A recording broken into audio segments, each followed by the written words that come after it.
Recording అయితే ఉంది. Palace అయితే చాలా అందంగా ఉందండి. ఇప్పుడు ఫుడ్ విషయానికి వద్దాము. ఫుడ్ మేమైతే బ్రేక్ఫాస్ట్కి రాలేదండి. ఇప్పుడు స్నాక్స్ అనమాట ఇవి.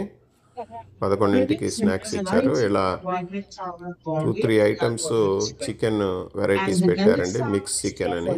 ఇది వచ్చేసరికి ఇది కూడా మిక్స్ చికెనే. ఇది వచ్చేసరికి మనకి పునుగులు వచ్చేసరికి కర్డ్లో వేసి ఇచ్చారండి. నూడిల్స్ ఇది వచ్చేసరికి పన్నీర్ టిక్కా మసాలా అండి. చాలా బాగుంది. ఇది పన్నీర్ టిక్కా అయితే బాగా కుదిరింది. ఇది ఫ్రైడ్ ఇడ్లీ అండి. ఇది పాస్తా. ఇక్కడ ఏ ఫంక్షన్లో అయినా పాస్తా